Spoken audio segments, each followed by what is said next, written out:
Recorded Books presents 1637, Dr. Gribbleflotz and the Soul of Stoner, by Kerryn Offord and Rick Boatwright, narrated by me, George Guidall. Prologue. May 1636, Prague.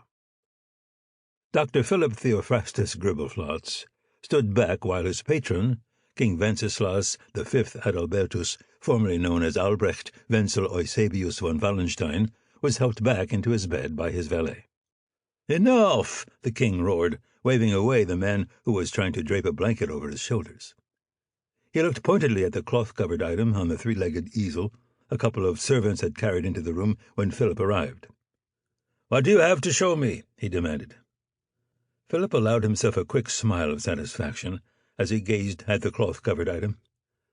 "I have recently achieved an advance in the science of color photography." He gestured for one of the servants to remove the cloth. "Your Majesty, I give you the Gribblechrome." King Wenceslas leaned forward to get a better look. "Amazing." He looked at Philip. "That is your good wife and your children?" "Yes," Philip said, as he cast his eyes over the Gribblechrome image of Dina, John, and Salome. The color needed more work, but the image was a good proof of concept. He was just about to say that, suitably rephrased for the ear of his patron, when the doors burst open. Philip's initial reaction was one of abject terror. He knew his patron's uptime history. On February 25th, 1634, in the uptimer's universe, assassins burst into Wallenstein's, as the king was then known, bedchamber and murdered him. Was this an assassination?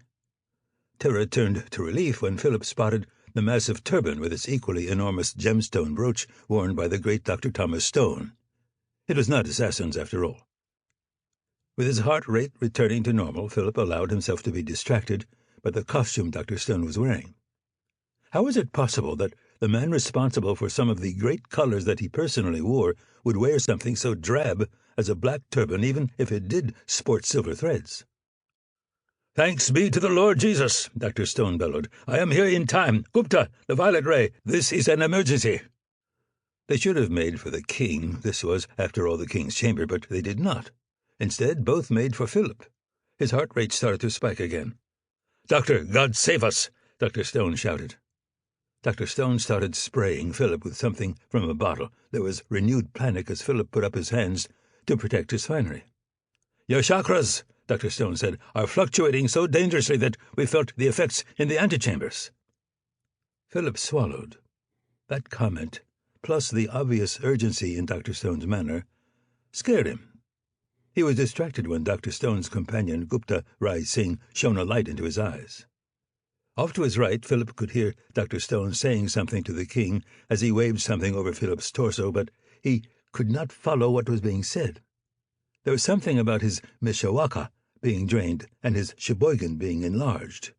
He knew they were chakra energies, and he got the impression that there was something seriously wrong with him. "They are?" he managed to ask. "It is?"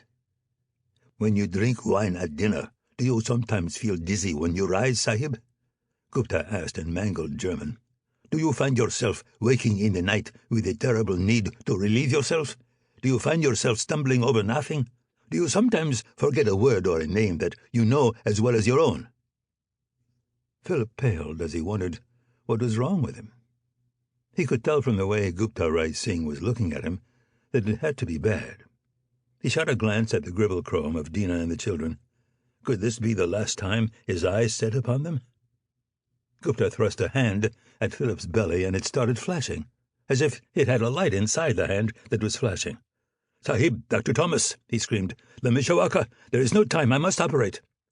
Philip barely had time to take in Herr Singh's last word before Dr. Stone shoved him into a chair and ruthlessly yanked up and tore open his clothing, probably damaging his fine lime-green linen shirt beyond repair, and then Herr Singh plunged his fingers into his belly.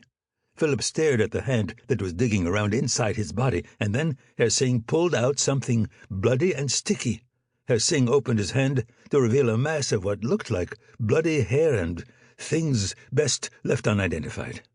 "You see?" Gupta shouted as he waved his prize for all to see. "You see? It was almost too late." That was the last Philip took in as his traumatized mind decided it had had enough Sample complete. Ready to continue?